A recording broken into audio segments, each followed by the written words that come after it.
بناوی خوای بخشنده مهربان حمد و ثنا و سپاس و ستایشی به پایان بو خوای پروردگاری جهان، درود و سلام لسر پیغمبری خوشویستمان صلی الله علیه و سلم و لسر اهل و بیت و همو یاران و همو شونکوتوانیان تا کۆتا زمان. برا عزیزەکانم یا ڕەبی هەموو لایەکتان بەخێر بێن. خۆشەویستەکانم، طبعا بە ضروري ێزانم هەراوە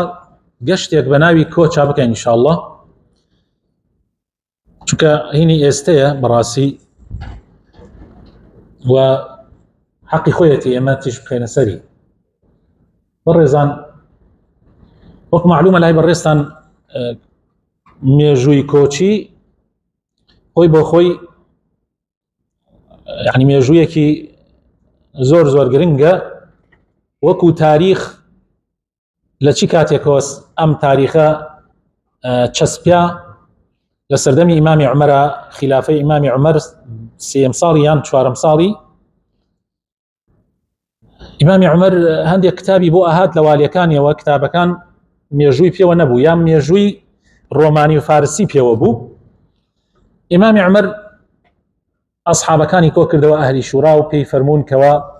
شتێک وا هەیە، ئێمە دەوڵەتین، ئیتر پێویستە مێژووی خۆمانمان هەبێ و خاوەنی کەسایەتی و مێژووی خۆمان بین. بۆیە ڕەئیتان چییە و چی بکەین؟ هەندێک لە ئەسحاب لەوانەی دانیشتون ئاماژەیان کرد کەوە لەسەر مێژووی فارسی بچین. طبعا مەقبول نەبوو لای ئیمامی عومەر، چونکە ئەو ئەیویست کەسایەتی تایبەتی خۆی هەبێ مسلمان و ئومەتی ئیسلامی کەسایەتێکی تایبەتی خۆی هەبێ، بۆیە ڕەفزی کرد. دووەم ڕەئی و پێشنیارەوە کرا کە هی ڕۆمانی بێت، ئەوەی کە ئێستا ئەمڕۆ پێ ئەوترێ میلادی. طبعا ئێمە ملاحەزەمان زۆرە لەسەر وشەی زاینی، لە وتار جمعەش ئەمڕۆ ئاماژەمان پێکرد زاین ئێمە بۆ حەیوان و شت بەکاری دێنین، ناکرێ بۆ پێغەمبەر عیسا بە زاین ناوە ببرێ. بۆیە لە دایکبوون پێڵین لە دایکبوون لەسەر ئەوەش هەر یعنی ئیمامی عومەر پێی پەسەند نەبوو و زۆرێک لە ئەسحابەکان پێیان پەسەند نەبوو. دوای ئەوە هاتنە سەر ئەوەی مێژووی ئیسلام. ڕۆژی لە دایکبوونی پێغەمبەر صلی الله علیه و سلم پێشنیار کرا لەگەڵ مەبعەثی پێغەمبەر صلی الله علیه و سلم، يعني سەرەتای ڕیسالەی پێغەمبەری خوا صلی الله علیه و سلم بوون بە پێغەمبەر لەگەڵ هیجرەتی پێغەمبەرە صلی الله علیه و سلم. ئەم سێ پێشنیارە کرا بۆ ئیمامی عومەر. دیارە تقریبا بەڕەئی ئیمام عومەر خۆیەوە زۆرینە لەگەڵ ئەوەیە بوون کەوە هیجرەت دابنرێ وەکو مێژووی ئیسلام، چونکە بەڕاستی هیجرەت وەرچەرخانێکی مێژوویە لە ژیانی هەموو مسلمانانە و لە هەموو مرۆڤایەتیش. مێژووی مسلمانان بە هیجرەت و بە کۆچ دەستی پێ بکە لە ئەوەکانی تر مەرجنیە گرنگتر بێ، بەڵام خۆی بۆ خۆی هینێکی تایبەتی خۆی هەیە. بۆیە ئیمامی عومەر ئەوەی پەسەند کرد و زۆرینەی ئەسحابیش تەئیدیان کرد، ئەوە کرا بە سەرەتای ساڵ، سەرەتای مێژوو چی مانگێک دابنرێت لە مانگەکانی شەهر وتوێژ کرا و ڕاوێژ کرا، لە ئەخیرا گەیشتنەوەی مانگی محەڕەمی حەرام دەست نیشان بکرێ. طبعا ڕەبیعی یەکەمیان دانا، کاتی تریان دانا، مانگی تریان دانا، بەڵام لە ئەخیرا هاتنە سەرەوەی کەوا مانگی محەڕەم باشترین مانگە بەهۆی بڕێک ئەسباب، یعنی کە ضروري نیە ئێمە باسی بکەین. ئەمجا خۆشەویستەکانم، طبعا زۆر زۆر گرنگە ئینسان کاتێک هەر یادێک ئەکاتەوە یان هەر یادێک دێتە پێشەوە،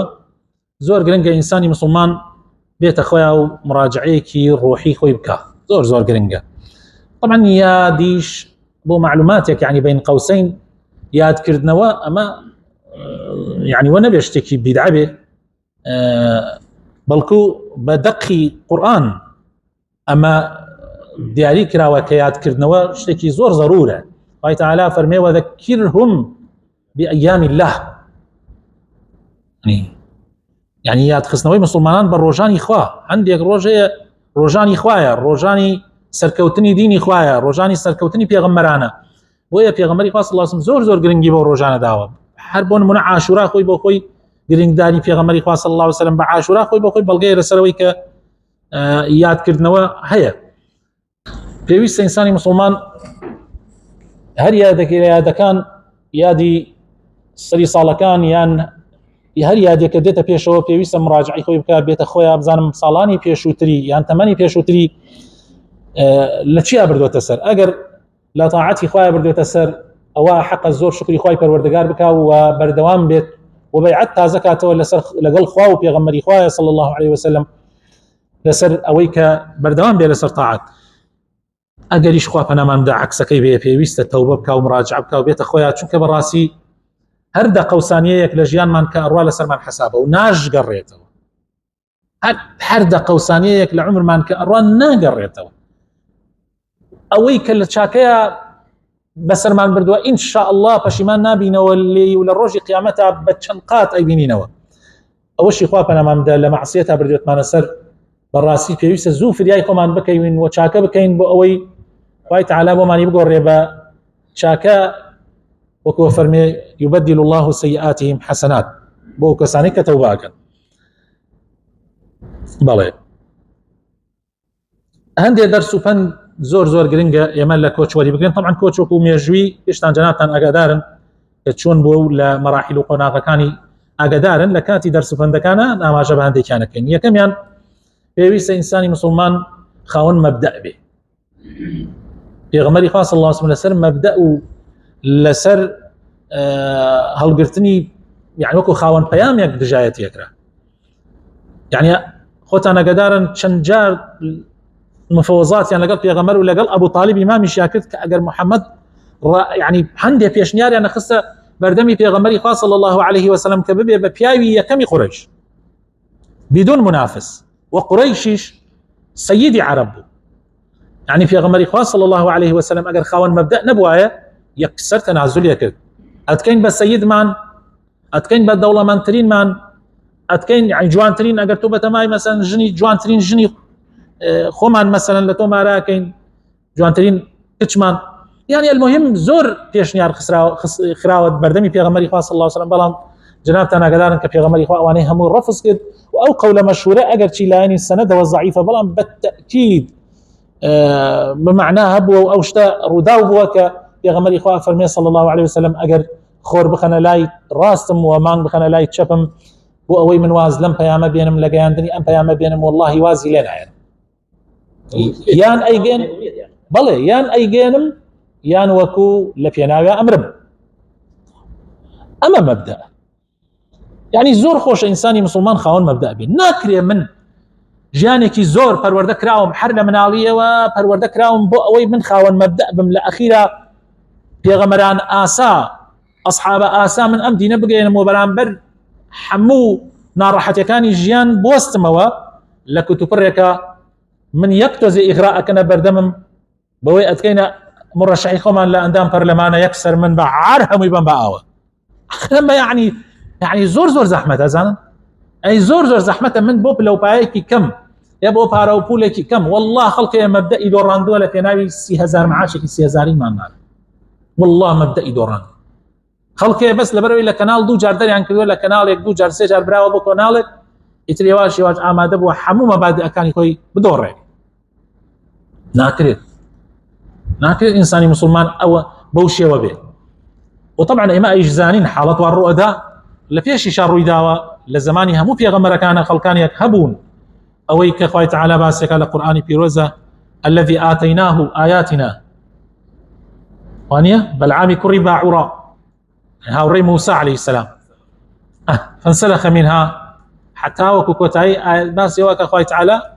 يواك ام كابرايا بهوي منصبه بهوي بلوبايا القرايا بو بدجمني موسى الله باس قارون یەکێک بووە لە خزمەکانی موسا و یەکێک بوو لەوانەی لە دەرس و دروستی موسا دائنشت، بەڵام دوای ئەوە بەهۆی پارە و پول و بەهۆی ئەوەی کە کۆمپانیەکانی فیرعەونی پێسپێررا وازی لە هەموو شتەکان هێنا. ئێسەیش خەڵکانێکەیە لە ناو ئیسلامەکانە لە ناو مسلمانانە پەروەردە ئەبن دوای ئەوە لە کتوپڕێکە یەک شتێکی بەسیط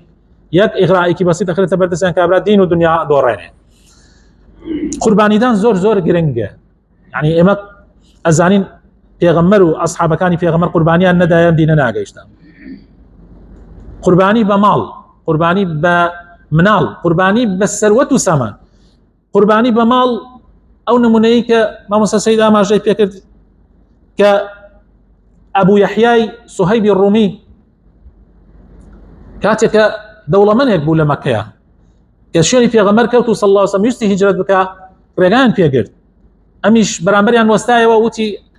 شيتان أيوة با وكم فوزات الركن تيان تو لما حاتي تمكة كعب عيكي فقير بوي هيك نبوي يست دولة من بوي أتيو بود بارو فلو برو بلا محمد بخواه ما قبوليناك إذا أيش اللي شي بيبو هموي ذابيان وتوازم لتيرن بما وتيان أي شيء توزانيش تترته وتي بابا أيش برون لاي فلانا كزدامنا وبرون أيش ببن بس وازم لي من بابج رويش جيشتا في غمر إخوة صلى الله عليه وسلم في غمر إخوة بيني يتبر رجاي وحي أقدر كراوته يعني بهر رجاي كتر هل دورو بيني فرمي ربح البيع أبا يحيى ربح البيع أبا يحيى يعني براستي برتوه لو كرينو فروشني كردت ك بهشت تكري بمالو سروت ساماني دنيا توس قازانج تو برتوه يا أبو بكر الصديق جنابتنا قدارا چند جار خوي دينه سر صفر يعني ما يبوش أبيه چند جار لبيناوي دعوة أو لبيناوي إسلام وطبعا أصحابه كانوا يترش لا لما سلي قرباني دان بجسد بنفس ديها وصدها نمونا من هي هيك لو أنا جابري كوري عبد الله باوشي عبد الله خواني للرازي بيه شون منافسة كان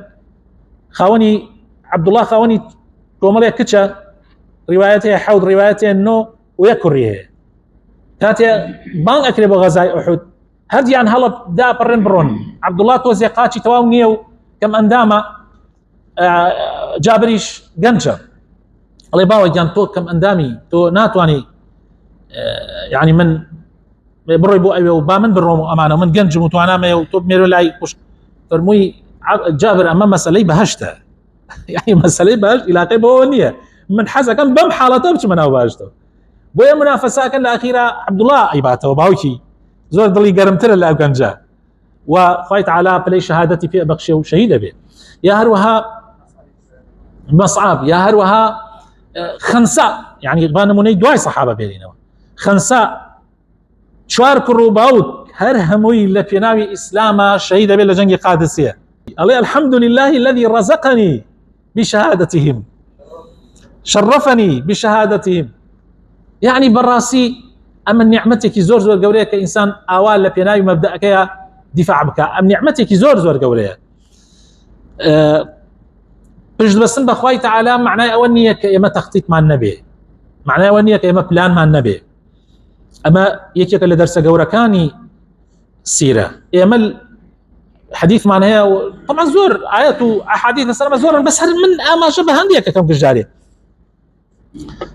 كابرا ديبو خزمتي في غمري خواه صلى الله عليه وسلم واشتركي نبست وتوا با هناك لا نكاني مزقوتوا ويكسد تجوروا أي في غمري خواه واشتركي نبست وتوا فشتم بخواه بستو بي بس مويا فرموي أعقلها وتوكل على الله فرموي برو بي بسوا أم جا فشت بخواي تعالى بس آخر زور قرنقا يعني أسباب ور بقرة تقول الدنيا أسباب الدنيا كان ما دام أسباب شرعية ما دام أسبابنا شرعية أسباب شرعية كان ور بقرة وفشت بخواي تعالى بس بلام تشيلت واناتها يا أبي بيك إلى أسباب الشرعية كان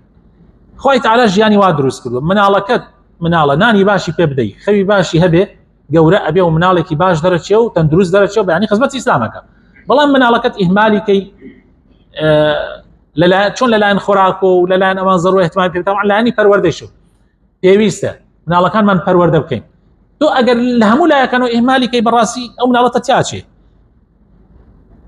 او من الله اگر اسباب نقري تبر بو پرورده كردني لاني جستي ولا لاني علمي ولا لاني روحي او انا ومن الله براسي بو هي نقص ديني دعي نابي تاويك تو اتوي امجد لو ما يخوت بك أنا كسي أخلا من أول لتوانا ما بيكردم والله راس ناقي حموشتك لتوانا تبي النتكل بويا كيفيسة تحكي لتوانا تبيكي أمجا تجدرسي بخوات طبعا ما زور زور قرنقة لبواري دعوية لبواري علمية لبواري جياني اعتيادي وكو كسايتيك وكو خوت لجياني خيزانيتا لجياني لجيانتا لناوكو ملغا كيفيسة إنسان بلاني هبي لقل اعتماد كردنا سرفاي پروردگار زور زور گرنگه نه ما هیچ چند دیگه بیتریانیه یعنی نه کرد تو بلی والله که من پلان ور ناقم لبروي پشت بس تو دخوا وناش كري يعني اعتمادي كامل بخيت اثر بلانك او توكلنا كي بەڵکو ئەبێ هەرکی بەیەکەوە بێ یەکتری تەواوەکەن وەکو ئەڵێ وتراوە ئەڵێن وەکو تەیرێک وایە دوو باڵی هەبێ باڵی تەوەکل باڵی ئەخذ بالئەسباب هەر کامیان لەو دوو باڵانە نەبێنە کۆترەکە بەرز نابێتەوە تەیرەکە بەرز نابێتەوە. ئەهەمیەتی وەحدەت و تەعاون خۆشەویستەکانم یعنی بەتەکید یعنی لە پێشینانی خۆمانەوە لە هەموو ئەو شتانی کە وەرمان گردووە لە ژیانمانە ماوەی چەند ساڵە لە ژیانە ژیاوین ئەوەی کە وەرمان گردووە ئەوەیە کە دەستی خوا لەگەڵ جەماعەتایە و گورگ لە مەڕی تاکەخوا و برا لە پشت برا بێ مەگەر قەزا لای خوا بێ يعني ئەمان هەمووی لە ئاەت و حەدیث وەرگیراوە واعتصموا بحبل الله جميعا ولا تفرقوا. اگر تفرقه هبه بالتاكيد شي رودا بنص ايات ولا تنازعوا فتفشلوا وتذهب الريح. اخذ كيشي حجت خلافاتك جزئي نابت ما اوي اما قيل ما ليكتريبه ابي اما دائما شت دنيا كان مكاسب الدنيا كان هموازي لي بينين لبر خاطر اوي كوحدتي مسلمانان تيكناتشي ام پرورده زور زور گرنگه بتايبتي يسلم ظروفات چندين ريخرا و چندين تنظيمات اي شكل لساحك اگر بيتو اما هستي برايتي وحدته هاريكاري لنيوان ما نبي بخوا الروفين والله دجمن برما ندات يكتري ناكري اما مسائلك خلافي جوركينوا بو تكفير كردني يكتري اما زور زور گرنگه يعني اما ام درس لا لا لا لا كوتش ور بگرين براستي سفي غمري خاص صلى الله عليه وسلم كوتش كردنا كي حر سفركش يعني سفرك بتشندين هاوكاري رودا بونمنا ابو بكر لقال يا وك رفيق رفيقي باش صديقي باش بونمنا في غمري خاص صلى الله عليه وسلم خلقي كي خواردني عن بودين خلقي كي شوني في او كساني وارون بو خواردنا بن شون في كي كوركاته بچي بمروهين اداب بسريا دليلك على بردمو يعني دليلك اگر تو حتى جاري ويا كافرك اگر جاي متمانه به كخيانتنا كمان تو اتواني بكاري بيني لهندي حالاته كشرع مجالي داوا تو اتواني بكاري بيني نك او تو بكاري بيني اخر ما الفرق هي اما نابد بلقى لسرويك او تو بكاري بيني تو او بكاري بيني استعانه كردن بكافر درسته اگر او لجل فلاني تو او لجل فلاني تو ابي ايش بكابري او بك او انك او موضوعي كتره امش بو جهادنا بو حالات حربنا كابراي مشرك لقلب يا غمرها ويستي برابو جهاد وكو 10 آياتي في غمري خاصة صلى الله عليه وسلم تأكيدي لسر كرد كتوما بس تشيا نبيت بس خوايا وتي من بو سرخصتني 10 أمانة دين فرمي إني لا أستعين بمشرك لما سريت جهادا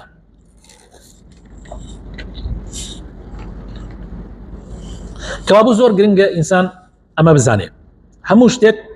وحدته هاري كاري نبي نار إيش كان نار هاي ستون لنا ماري خوت أو خزاني خوت أجر إيش كان توزيع نكرة بإيش كان نار يعني جيان نار صبر قرتنا أرام قرتنا لبرامبري نار راحت كان طبعا تقول لجيانا حربو تعقيق النويش حتى إيمان الدورز بخوي تعالى تعقيق النو كان لسقر سكان يستو لم لايك ابتدائي امتحاني تو لدو ابتدائي وكو يكوايا لسي وكو شوارة لبينج وكو شوارة يعني لشش وكو بينجا كارويتا حود وكو حتى برزبي توا خوندني زانكو امتحان كان زانكو وكو امتحان كان ابتدائي وثانويه فرقي كي زوري هي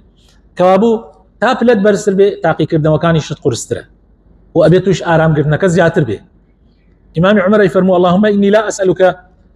حملا خفيفا حتى ابي او غورا كان سيد شو دعاء حتى انا يوتو حملك خفيف فيه او ايش كيسمن وتم امشي نوت امام عمر واي نفر امام عمر فرمت داوات لنا كم خوايا بار مخسوق كي داوات لي كم خوايا بشتكي بهزم بيتي تا باري قرص القلب اللهم اني اسالك ظهرا قويا او في اي قوريه طبعا اولو عليه لما استوى ما نبي يا مالين اللهم اني نسالك العفو والعافيه او في قورانا حملكان ين قورتنا بويا ابي انسان دائما خوي امادك من زور جاء لما الله دان شمبير لواكمو يعني مثلا منالك لما كان مخوش يعني لحالتك على وضعك من بفضل اخوها ولا دم هرهم يعني مو كيف خوش بس جاري وهي مثلا لحالتك تو يك زياتر تشتك بوكا يا مثلا بقستك زورتك لو لحظات او تو زياتر لو كاتبي لك اجر امل مخواليه السنه الرجل يا تو لا وس يعني خذ بخيته دائما خذ حاسبك بامتحان مثلا ام تشاواني كبي بين روجا الاحتمال يا اخوالي مسينته روجا مثلا احتمال يا اخوي تعالى قاتم لي بسينته روجا احتمال يا اخوي تعالى جيم كبكا روجا احتمال يا اخوي تعالى زوانم لي بسينته يعني دائما انسان خوي حازك ابو اي امتحان كان اجر هات توش تكد اماده كردبي اما زور جرينجا ام جمعيتي اخوا زور جرينجا انسان اسك اخوا على قضيه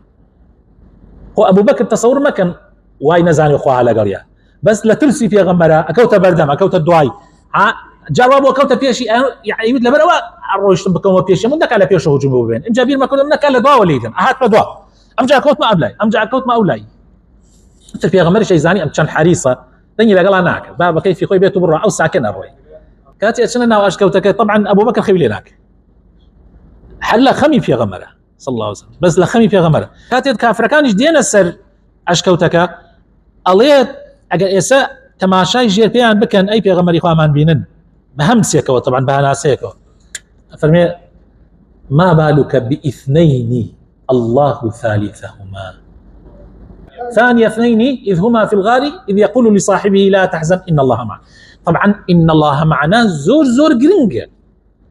طبعا ولا لو دعي واشكوتك درتشن سراقا كيف تشوين يعني حر حمانشن حتى بيغمري خوا صلى الله عليه وسلم بو آوايكك الله اي بيغمري خوا سراقه هات نازع سراقه طبعا الله هات كاميرا هات ايش كمان السكون يعني لو كانت اخر ما الثبات والسكون اما زور مهمه لو كانت انا تو بودرك كي زور ثابته كي ثابتني كاتيك نار راحتك كان كاتيك وضعك دروس ابي او كاتا زانيه يعني مثلا اخوتي شعب خذ نك خلقت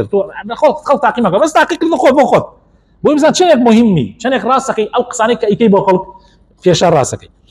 امجا صحبي صالحه طبعا انسان دائما له هموم موقفك بري برادري باشي بري براد من قناعات ما طبعا